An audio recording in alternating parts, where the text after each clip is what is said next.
तर आता बातमी येते कल्याण डोंबिवलीमधनं गणपत गायकवाड समर्थक आणि भाजप कार्यकर्त्यांची महत्त्वाची बैठक पार पडलेली आहे। मंत्री रवींद्र चव्हाणांच्या डोंबिवलीतल्या निवासस्थानी ही बैठक झाली आहे। गायकवाड समर्थकांची आणि भाजप कार्यकर्त्यांच्या मनधरणी करण्यासाठी रवींद्र चव्हाणांचे प्रयत्न सुरू असल्याची माहिती सूत्रांकडून मिळते।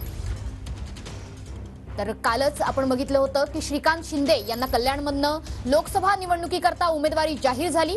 उपमुख्यमंत्री देवेंद्र फडणवीसांनी ही उमेदवारी जाहीर केली, मात्र गणपत गायकवाड समर्थकांनी या उमेदवारीला विरोध केला होता। इतकंच नाही तर श्रीकांत शिंदे यांच्या विरोधात काम करण्याची भूमिका गणपत गायकवाड समर्थकांनी घेतली।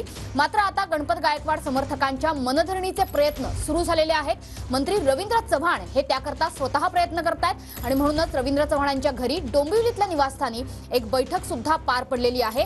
यामध्ये गणपत गायकवाड समर्थक आणि भाजप पदाधिकारी कार्यकर्ते यांच्यामध्ये कशा पद्धतीने मनोमिलन होईल असे प्रयत्न आता केले जात आहेत।